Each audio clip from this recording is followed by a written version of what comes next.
Dès demain, tenez-vous prêts, ça ne va pas juste bouger, ça va carrément secouer. Pourquoi ? Parce que l'année 2026 ne se contente pas de commencer, elle débarque avec son lot de mauvaises surprises. Une nouvelle ère s'ouvre, et croyez-moi, elle ne sent pas la joie ni la légèreté. Plus de 20 millions de... Dès demain, tenez-vous prêts, ça ne va pas juste bouger, ça va carrément secouer. Pourquoi ? Parce que l'année 2026 ne se contente pas de commencer, elle débarque avec son lot de mauvaises surprises.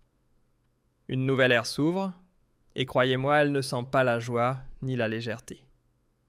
Plus de 20 millions de citoyens allemands vont en faire les frais, littéralement. À la veille du nouvel an, Merz et Klingbeil ont sorti le grand jeu, une salve de mesures qui promettent de faire exploser le quotidien des gens à tous les niveaux. Et ce n'est pas moi qui le dis. Alice Weidel l'a parfaitement résumé en une déclaration limpide. Stop, ça suffit. Vous feriez bien de rester jusqu'à la fin car chaque mot compte. L'ambiance devient électrique. Et ce n'est pas fini, voici venir les nouveaux joyaux fiscaux, une redevance sur l'eau potable. Joliment baptisé Wassercent, un impôt pour respirer ou se chauffer via la taxe CO2, sans oublier une TVA qui s'invite même dans vos assiettes. Et désormais aussi dans vos verres. En Bavière, on ne plaisante plus avec l'eau, on la taxe comme si c'était du champagne. Dès l'été 2026, préparez-vous à une ponction bien réelle, 10 centimes pour chaque mètre cube d'eau souterraine utilisée. Une absurdité sans nom, surtout pour les ménages qui trinquent, pendant que les gros bonnets de l'agro-industrie ou les multinationales s'en tirent avec des quotas gratuits comme cadeau bonus. Résultat, rien d'étonnant à voir fuir nos cerveaux médecins-ingénieurs, des talents que le monde entier s'arrache, prennent la tangente. Et franchement, on les comprend. Le pompon, c'est que tout ça se passe en Bavière terre de Söder, où l'on se targue d'être conservateur tout en grattant sans relâche toujours plus loin dans les portefeuilles des citoyens. Une politique de droite.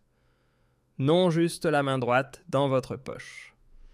Et puis vient l'impensable signé Klingbeil. NTV titrait « Klingbeil met en garde les constructeurs automobiles, l'avenir est électrique ». Dans une interview accordée au Neue Osnabrücker Zeitung, il a déclaré mot pour mot « Les constructeurs automobiles ne doivent pas mal interpréter le compromis européen sur les moteurs thermiques. S'ils misent encore sur le diesel et l'essence, leurs problèmes ne feront que s'aggraver. La transition vers l'électromobilité doit se faire à grande vitesse.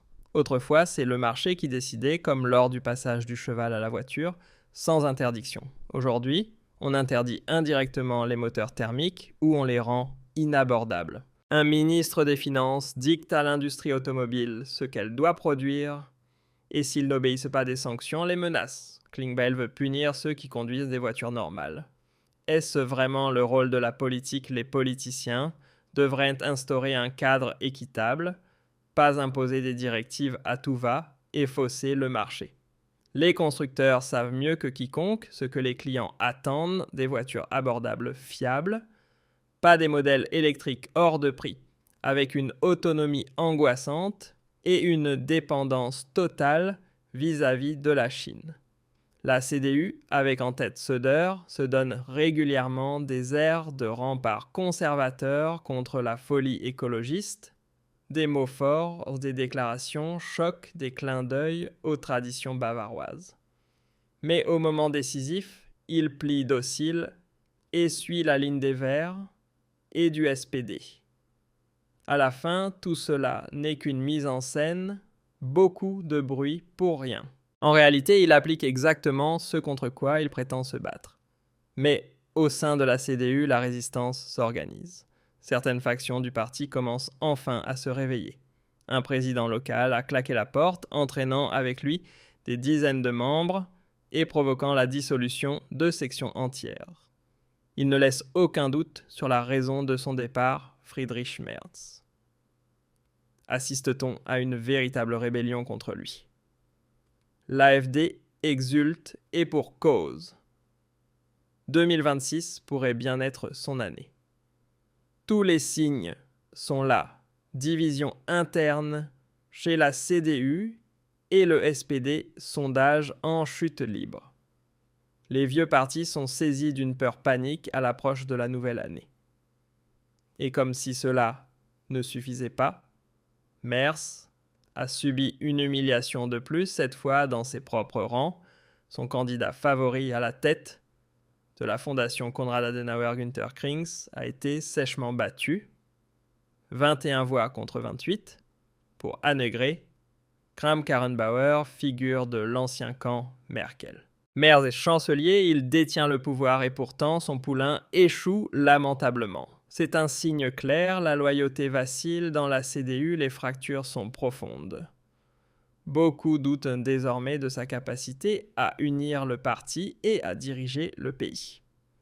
Dans son discours de Nouvel An, Tino Schruppala dresse un bilan sévère mais lucide de la politique de Merz. Selon le chef de groupe de l'AfD, l'année 2025 a clairement montré que l'Allemagne est à un tournant historique. Deux chemins s'offrent au pays, soit la paix et la prospérité, grâce au commerce libre et pacifique avec le monde entier, soit la guerre, la misère et le déclin économique, causés par la désindustrialisation, les sanctions et le financement de conflits étrangers. Pour Krupp-Merz a fait le mauvais choix. Certes, la coalition Feu tricolore a échoué, ouvrant la voie à des élections anticipées, mais à peine quelques mois après leur prise de fonction, les conservateurs et les sociaux-démocrates plongent déjà dans la discorde et l'inefficacité. Schruppala adresse une critique particulièrement virulente aux fonds spéciaux de plusieurs billions d'euros, co-responsabilité de Merz, qui plonge l'État dans une dette colossale. De l'argent qui manque cruellement pour soulager les citoyens. Selon lui, le budget fédéral serait désormais composé à près d'un tiers de nouvelles dettes. Au lieu d'alléger la pression fiscale sur la population, Merz préfère redistribuer l'argent public vers des projets d'armement et le financement sans fin de la guerre en Ukraine. Allègements fiscaux, baisse du prix de l'énergie. Soutien concret aux familles et aux classes moyennes, aux abonnés absents avec ce chancelier. Face à cela, Schruppala oppose délibérément la ligne claire de la fraction AfD. Depuis les élections 2 fois plus fortes au Bundestag, elle présente son propre projet de budget, démontrant que liberté, allègement fiscal et responsabilité sociale peuvent aller de pair. Tandis que Merz accumule les dettes et attise les conflits de l'AfD, mise sur des finances solides des Russes sûrs, une économie compétitive et une défense crédible, sans aventure militaire à l'étranger. Pour Schruppala, l'essentiel est de bâtir un nouvel ordre de paix européen. Tant que des politiciens comme Merz restent enfermés dans une mentalité de guerre froide, il n'y aura pas de rapprochement avec l'Est. L'Allemagne a besoin de diplomatie, pas d'escalade, et d'une politique tournée vers ses propres citoyens. Conclusion de Schruppala-Merz incarne la dette, les querelles et une politique menée au détriment de la population. En 2026, sous le règne catastrophique du duo perdant Merz-Klingbeil, cette coalition CDU-SPD qui précipite l'Allemagne dans le gouffre, la conscription obligatoire pour les jeunes hommes, est introduite. Environ 300 000 à 350 000 fils nés à partir de 2008 devront se préparer à une guerre potentielle provoquée par cette coalition, à force de politiques étrangères faibles et de soumission à Bruxelles et à Washington. Au lieu de défendre nos frontières et de garantir la paix, ils sacrifient notre jeunesse sur l'autel des jeux globalistes. À partir de janvier 2026, tous les jeunes hommes de 18 ans devront remplir un questionnaire obligatoire pour l'enregistrement militaire. Une véritable brimade, une atteinte flagrante à la liberté. Les femmes seulement sur la base du volontariat, un signe de plus de l'abandon des rôles traditionnels. Triste héritage de Merz et Klingbeil, ce sont nos fils qui paient pour les erreurs des élites. Ce qu'il faut, c'est une politique forte souveraine comme celle que propose l'AfD. Le service militaire est encore officiellement volontaire, mais le chemin vers une conscription forcée est déjà tracé.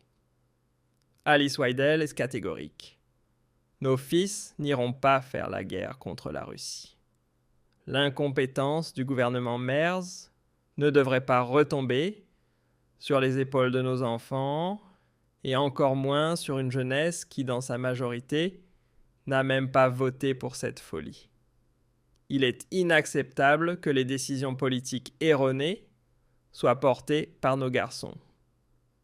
Les vieux partis redoutent 2026, et pour cause, tout annonce une montée en puissance de l'AfD.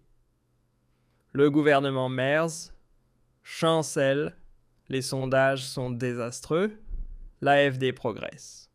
Les citoyens réclament du soulagement, de la paix, de la souveraineté. Et le coup de massue tombe à la fin, les cotisations santé augmentent de nouveau, surtout pour les travailleurs ordinaires et des millions d'assurés. Selon Bild, en 2026, des millions devront payer plus, entre 20 et 28 millions de personnes concernées. Le taux moyen de contribution complémentaire grimpe à 2,9%. De nombreuses caisses augmentent encore davantage parfois de façon spectaculaire. Et la limite de revenus assujettie à cotisation s'élève aussi. Résultat des prélèvements plus élevés dès le début de l'année. Imaginez, l'année commence et vous gagnez déjà moins. Jusqu'à 20 ou 30 euros de moins par mois pour un revenu moyen des centaines sur l'année. Pendant que l'État fait des économies sur le dos des citoyens, il dépense des milliards ailleurs. C'est le Mittelstand qui trinque les départs s'accélèrent. Est-ce juste? Non. L'AfD réclame un allègement, pas une surcharge. Alors,